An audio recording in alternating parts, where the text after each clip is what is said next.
Hey there, it is Dusty Thunder with another Reddit story for you. This one is an update. Are you ready for it?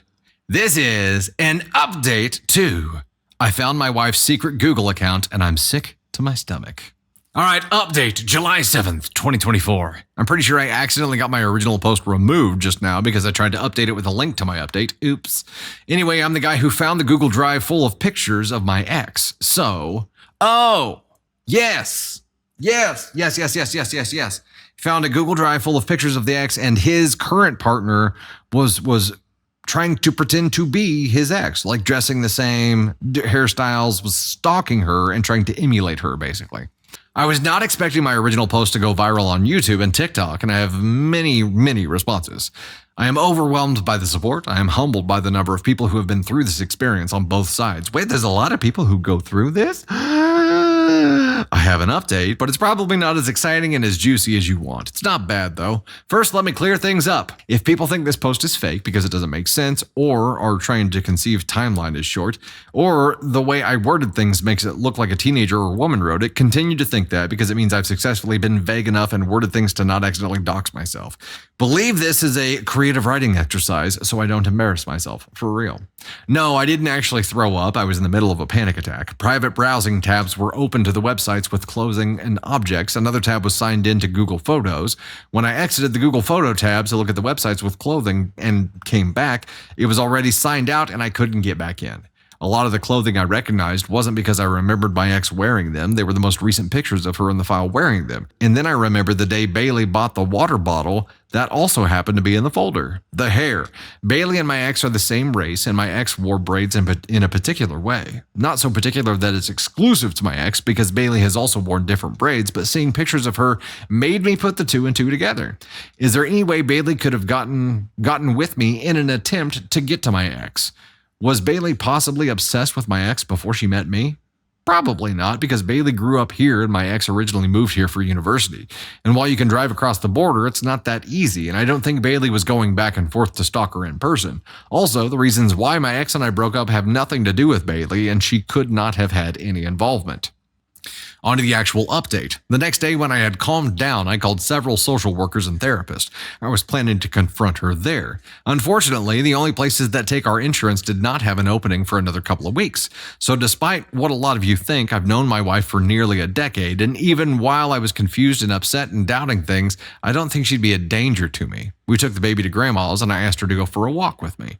I did not beat around the bush and straight up told her I found the folder. Her face got very red and she was frozen, but also tried to play dumb at first. I was persistent and she started crying and begged me to not leave her. This is what I uncovered. Bailey first started looking up my ex out of curiosity, to keep tabs, I guess, but over time it became more pathological. It's like she got addicted to it, but she also wanted to please me. Okay, maybe I talked about my ex a lot more than I thought, and Bailey wanted to emulate the good parts. She told me she really doesn't know who she is, and my ex's image was something she latched onto because she had me first. Finding information about her became a game. Finding the clothing and objects became a game by searching things that, like blue water bottle, green stripe, until she could compare the products to a photo and find the exact one. The reason why I couldn't find the post wasn't because I had blocked my ex, but because my ex had made a new Facebook under a different name. Bailey found her profile by searching up a family member. She made fake social media and added enough mutual friends until she could see my ex's posts and until her private Instagram accepted her. She weaseled her way into her exercise Facebook group where the videos were posted and searched her school on a yearbook website to find the yearbook pictures. Over time, she just collected the images and would get excited to find something new, despite the fact that my ex is extremely private on social media. The folder had originally been called Hex the Ex, in case I discovered it. She was going to make the excuse of saying the pictures were to put a hex on her. When she made a burner Google account, she deleted the old folder and made the new one XX. Then she got sloppy and comfortable, and that's right around the time I just happened to open the work tablet. We took a break. It was a while. We made it to couples counseling, and Bailey and I also began seeing separate therapists. She still has not had an assessment with a psychiatrist, but it's on the list. She promised to stop and deleted the album in front of me. Slowly, certain clothing items began to disappear from the closet. I still do not entirely trust her, and that is for me to work on. I'm afraid she has another secret account somewhere, like a backup. The physical mimicking is actually stopping, though, including the hair change. We're still not okay. I want us to be okay. And if we end up not being okay, then that's something I have to deal with. What I do know is that my wife is incredibly insecure, probably mentally ill, and is misled. I don't really want to take away from that. I don't really want to walk away from that. Although this possibly isn't the most exciting update, I appreciate the private messages I just couldn't get back to, Reddit cares, and links to resources. I'm not sure how I feel about social media, YouTube, and TikTok picking up on my story, though. That's wild. Until next time, if I ever give another update, I hope it's a good one. Relevant comments here. Comment, the outcome does not look positive. Why stay in a one-sided relationship? At least put a plan together that runs concurrently so you're prepared should it not work out. Seek legal advice, prepare evidence, and don't do anything stupid. At least then you'll be in a better place either way. Original OP, a plan is something I still am having trouble coming up with, and it's been a couple of months. I think I'm afraid to make a plan. Does that make sense? Yeah, it does. It does.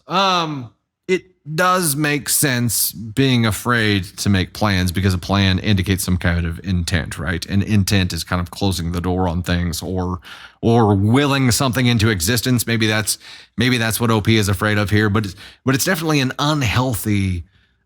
There's an unhealthy obsession that got stalkerish, right? Like where's the line between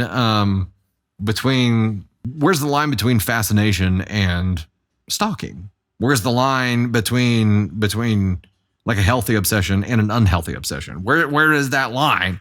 I mean, she was actively stalking someone. She lied to get closer to someone in Facebook groups and to become a digital friend with them. When you start lying, is that when that becomes unhealthy?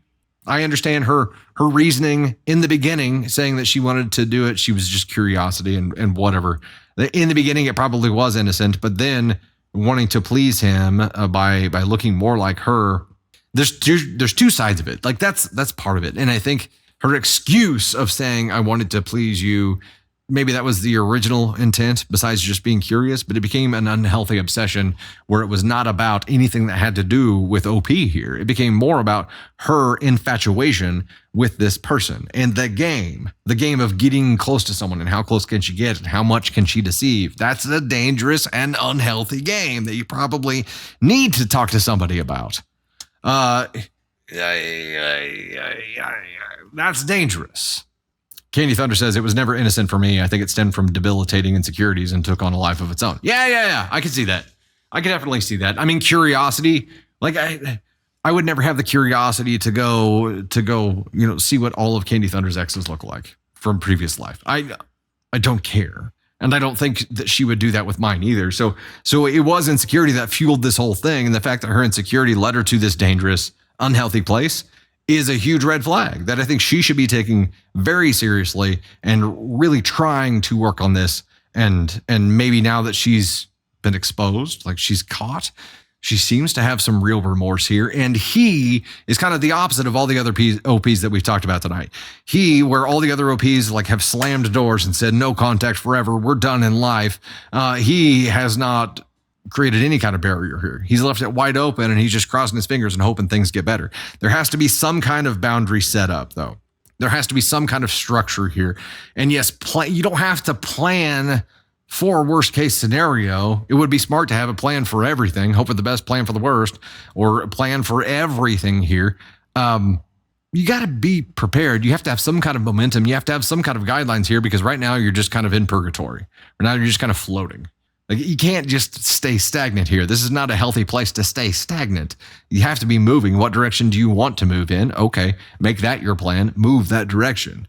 And to keep her honest, to keep her accountable during this time, if she can't do that on her own, create some kind of boundaries there. It's look, if you want us to stay together, then you have to go do this therapy session. You have to have this assessment. You have to do these things. If you want to stay together, you have to be actively working on making things better here.